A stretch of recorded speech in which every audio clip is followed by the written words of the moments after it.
नमस्कार, आदाब, सत श्री अकाल। आप देख रहे हैं प्रदीप स्टोरी। आपने पेंटिंग बहुत देखी होंगी, मूर्तियाँ बहुत देखी होंगी। कुछ पेंटिंग ऐसी होती हैं जो जीवित दिखती हैं, जिनकी कलाकारी ऐसी होती है कि देखने में हूबहू दिखती हैं। पर आज हम ऐसी पेंटिंग की बात करेंगे जिसे बनने में 16 साल लग गए और जिसके होठों को बनाने में सिर्फ 12 साल का समय लगा। ऐसी पेंटिंग जिसके भाव को आज तक कोई समझ नहीं पाया। जितनी बार आप उस पेंटिंग को देखेंगे उतनी बार उसके भाव आपको अलग दिखेंगे। आज हम बात कर रहे हैं ऐसी पेंटिंग की जिस पेंटिंग को देखकर हर कोई मोहित हो जाता है। इस पेंटिंग में वो महिला कौन है, किसने इस पेंटिंग को बनाया और क्यों बनाया, तो चलिए शुरू करते हैं। सबसे प्रसिद्ध महान कलाकार लियोनार्दो विंची की बेमिसाल काबिलियत को जानने के लिए इस कहानी को आपको पूरा सुनना होगा। सबसे पहले इस पेंटिंग के बारे में खुलासा जोरार्जो वसारी ने किया, जो कि इटालियन आर्किटेक्ट थे। उनके द्वारा इस पेंटिंग का खुलासा इस तरह किया गया कि 1550 में लियोनार्दो विंची ने एक बायोग्राफी लिखी।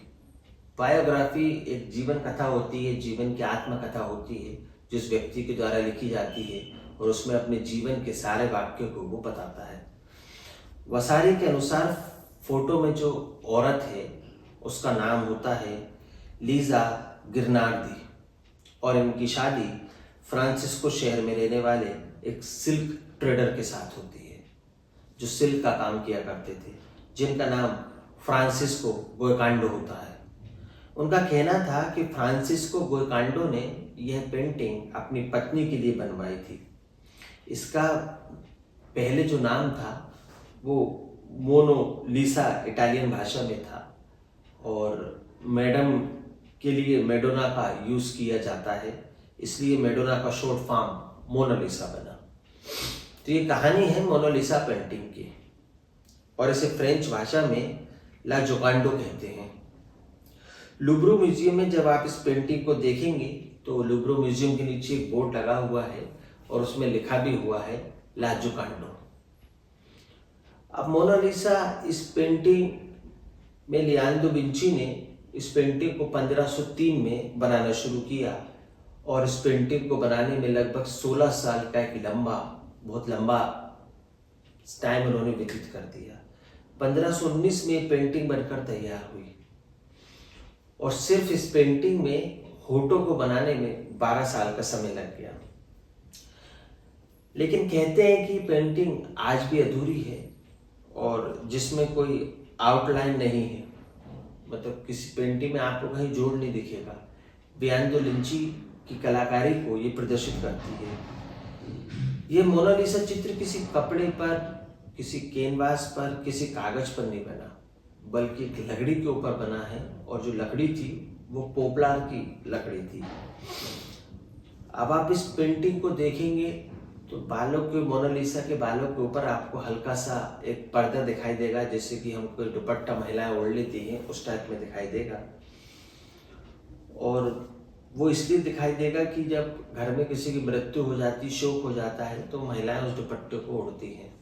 उस समय भी शायद उनके घर में कोई गमी हो गई थी, किसी की मृत्यु हो गई थी। अब पोपलार लकड़ी को क्यों पसंद किया गया? क्योंकि इटालियन पेंटरों की पहली पसंद पोपलार लकड़ी थी और ये जल्दी खराब नहीं होती। अब इस पेंटिंग के आकार की बात करें। पेंटिंग का जो आकार था 77 बाय 53 था। 70 सेंटीमीटर लंबा और 53 सेंटीमीटर चौड़ा। उस जमाने में इटली की पहली पेंटिंग थी जिस पर इंसानों ने इतना फोकस किया और उसके पीछे की कहानी ये भी थी कि ये हाफ लेंथ पोर्ट्रेट थी। हाफ लेंथ पोर्ट्रेट मतलब हाफ फोटो, जैसे हम पासपोर्ट फोटो खिंचाते हैं उस टाइप में हाफ लेंथ फोटो थी, पूरी नहीं थी। इसलिए उस जमाने में बहुत फेमस थी, क्योंकि उस जमाने में ऐसी पेंटिंग बनाई भी नहीं जाती थी। इस पेंटिंग में अधिकतर ब्राउन और येलो शेड का प्रयोग किया गया है और इस पे एक पूरी पेंटिंग पे वार्निश की लेयर लगाई गई है। और इसलिए लगाई गई है वार्निश की लेयर ताकि लकड़ी जल्दी खराब ना हो, उसमें सीलन ना आए और किसी प्रकार की कोई फफूंद ना बैठे। इसलिए उसका प्रयोग इसलिए किया गया है। इस पेंटिंग को बनाने में लियोनार्डो विंची ने खास पद्धति का प्रयोग किया, जिसे कि सुफाटो पद्धति कहते हैं, क्योंकि जब भी हम कोई पेंटिंग बनाते हैं, कोई कार्य करते हैं, तो हर उसके लिए पद्धति का प्रयोग होता है। तो उसकी भी एक टेक्निक थी, एक पद्धति थी। इस पेंटिंग की खासियत यह है कि इस पेंटिंग को जब आप ध्यान से देखेंगे तो ये पेंटिंग आपको उतनी ही सीरियस दिखाई देगी, और जब आप दूर से देखेंगे तो पेंटिंग आपको मुस्कुराती हुई दिखाई देगी। जब अलग एंगल से देखेंगे तो पेंटिंग आपको दुखी देगी, अलग एंगल से देखेंगे तो पेंटिंग आपको खुशी में दिखाई देगी। तो इस पेंटिंग के भाव हर बार अलग अलग दिखाई देते हैं। जितनी बार आप इसके भाव देखेंगे उतनी बार आपको अलग दिखाई देगी। लियोनार्डो विंची को इस फोटो की मुस्कान को बनाने में सबसे ज़्यादा लंबा समय लगा, 12 साल का समय लगा, क्योंकि वो रिसर्च करते रहे कि आखिर होठों पर मुस्कान आती है तो किन मसल्स के कारण आती है, होठों में ऐसी कौन सी मसल्स होती हैं जिनके कारण व्यक्ति मुस्कुराता है और हंसता हुआ दिखता है। अब इसकी रिसर्च करने के लिए वो कई दिनों तक मुर्दा घर में रहे, मुर्दा घरों में भी सोए, मुर्दा घरों पर उन्होंने रिसर्च करी कि ऐसी कौन सी मसल्स होती हैं जिनसे हंसी आती है। मसल्स आने के बाद वो इस निष्कर्ष पे भी पहुँचे कि मसल्स तो काम करती ही हैं, और साथ में हमारे जो आँख के रेटिना होते हैं वो भी जब हंसी को देखते हैं तो उन्हें महसूस होता है कि व्यक्ति हंस रहा है। तो दोनों चीज़ों पर उन्होंने रिसर्च की, आँख के रेटिना पर भी और होठों की मसल्स पे भी, तब वो उस नतीजे पर पहुंच पाए। इसलिए इसकी स्माइल को, होठों को बनाने में 12 साल का समय लगा, और उस फोटो में जो होठ है वही आकर्षण का केंद्र है। सुफाटो टेक्निक के कारण इस फोटो को जब आप देखेंगे, किसी भी एंगल से देखें, आप चाहे सामने खड़े होकर देखें, चाहे राइट से, चाहे लेफ्ट से, तो ऐसा लगेगा फोटो आपको देख रही है, वो फोटो आपकी तरफ ही मुस्कुरा रही है। मैंने पहले ही कहा इस फोटो के अलग अलग एंगल हैं, अलग अलग भाव हैं। अब बात इस पेंटिंग के और इतिहास की करते हैं। इस पेंटिंग की चोरी का मास्टरमाइंड विचांजो परुगिया थे, जिन्होंने लुब्रो म्यूजियम से इस फोटो को चुरा लिया। वो इस लुब्रो म्यूजियम में कर्मचारी थे। वो एक रात को इस लुब्रो म्यूजियम में छुप गए, और वो रात भर छुपे रहे, और सुबह उन्होंने सोचा कि इस पेंटिंग को मैं यहाँ से चुरा लूँगा और चुरा कर अपने साथ ले जाऊँगा, क्योंकि ये बहुत ही कीमती पेंटिंग है। अब उनका दिमाग में ऐसा विचार क्यों आया, उन्होंने ऐसा क्यों किया, इसका जवाब मेरे पास नहीं है, और मैंने रिसर्च भी करा, सर्च भी करा, पर इसका जवाब मुझे नहीं मिला। उनका मानना था कि लियोनार्डो विंची एक इटालियन थे, तो इस फोटो को इटली में होना चाहिए। जैसे चोरी की खबर पता चलती है, पूरी दुनिया में चोरी खबर फैल जाती है, कई लोग को एक टीम को, एक एजेंसी को इस फोटो को ढूंढने में लगा दिया जाता है, क्योंकि ये बहुत ही फेमस पेंटिंग थी और म्यूजियम से इस तरह चोरी हो गई थी। द क्वेश्चन ऑफ प्रेस्टीज भी बन गया था, और उसको ढूंढना ज़रूरी था, क्योंकि म्यूजियम की बदनामी हो रही थी और लापरवाही भी उजागर हो रही थी। अब सभी एजेंसियों को इस पेंटिंग को ढूंढने में लगाया जाता है, पर विचांगो परुगिया लगभग 2 साल तक इस पेंटिंग को अपने घर में छुपा कर रखते हैं, क्योंकि उन्हें पता था कि सभी लोग इस पेंटिंग को ढूंढ रहे हैं, तो वो इस पेंटिंग को निकालते नहीं हैं।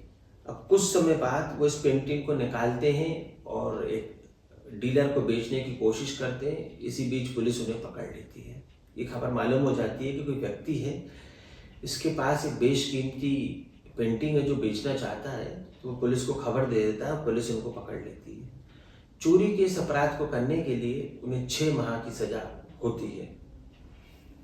अब इस पेंटिंग को जब्त कर लिया जाता है, और 4 जनवरी 1914 को ये पेंटिंग लुब्रो म्यूजियम में ब्लूट प्रूफ कांच में रख दी जाती है। इस जो यहाँ का जो टेम्परेचर है वो 18 से 21 डिग्री रखा जाता है, ताकि पेंटिंग में नमी ना आए, फफूंद ना लगे। पोपलार की लकड़ी पर परत पहले ही चढ़ी होती है, तो फोटो को सुरक्षित रखने के लिए टेम्परेचर 18 से 21 डिग्री रखा जाता है। इस पेंटिंग की खास बात यह है कि चोरी होने से पहले इस पेंटिंग को कोई नहीं जानता था, और जब ये पेंटिंग चोरी हुई तो पूरी दुनिया नेट पर, अखबारों में, टीवी पर इसकी खबर देखने लगी और सर्च करने लगी कि ऐसी कौन सी पेंटिंग है जिसको चोरी किया गया। सही मायने में बोले तो पेंटिंग चोरी होने से पहले इतनी फेमस नहीं थी, पर चोरी होने के बाद बहुत फेमस हो गई। और मोनालिसा का जो फेमस करने का श्रेय जाता है वो विचांगो परुगिया को जाता है, क्योंकि इन्होंने पेंटिंग चुराई और इसको छुपा लिया अपने घर में, 2 साल तक सब लोग ढूंढते रहे तो ये पेंटिंग फेमस हो गई। इस पेंटिंग को बनाने का श्रेय लियोनार्डो विंची को जाता है, पर इसे फेमस करने का श्रेय विचांगो परोविया को जाता है। अगर वो इस पेंटिंग को ना चुराते तो लोगों की दिलचस्पी इसमें ना बढ़ती। एक महान विश्व प्रसिद्ध पेंटिंग थी जिसको बनाने में 16 साल का समय लगा। इसको फोटो को बनाने में 12 साल का ही समय लगा। हर एंगल से देखने पर फोटो अलग अलग दिखाई देती है, चित्र अलग अलग दिखाई देता है, उसकी अलग अलग भावनाएं दिखाई देती हैं। कभी आपका लंदन जाना हो, लुवरे म्यूजियम में आपको देखने को मौका मिले तो आप इस चित्र को, मोनालिसा को जरूर देख के आइएगा। आज तक आपने मोनालिसा के बारे में किताबों में पढ़ा, इंटरनेट पर पढ़ा, पर ये मैंने जो आंतरिक जानकारी दी आपको कैसी लगी मुझे कमेंट्स में बताइएगा। कहानी अच्छी लगी तो लाइक करें, चैनल को सब्सक्राइब करें और अन्य लोगों तक भेजें ताकि यूट्यूब इसको आगे पहुंचा सके। मोनालिसा विश्व की प्रसिद्ध फेमस पेंटिंग जिसके बारे में मैंने आपको बताया कि लियोनार्डो विंची ने कितनी मेहनत की, किसने इसे चुराया, किसके लिए पेंटिंग बनाई गई, मोनालिसा नाम कैसे रखा। अगली कहानी में फिर रात को 8 बजे मुलाकात होगी। आशा करता हूँ आपको कहानी पसंद आएगी, आप चैनल को सब्सक्राइब करेंगे। जब तक के लिए जय हिंद, जय भारत, नमस्कार।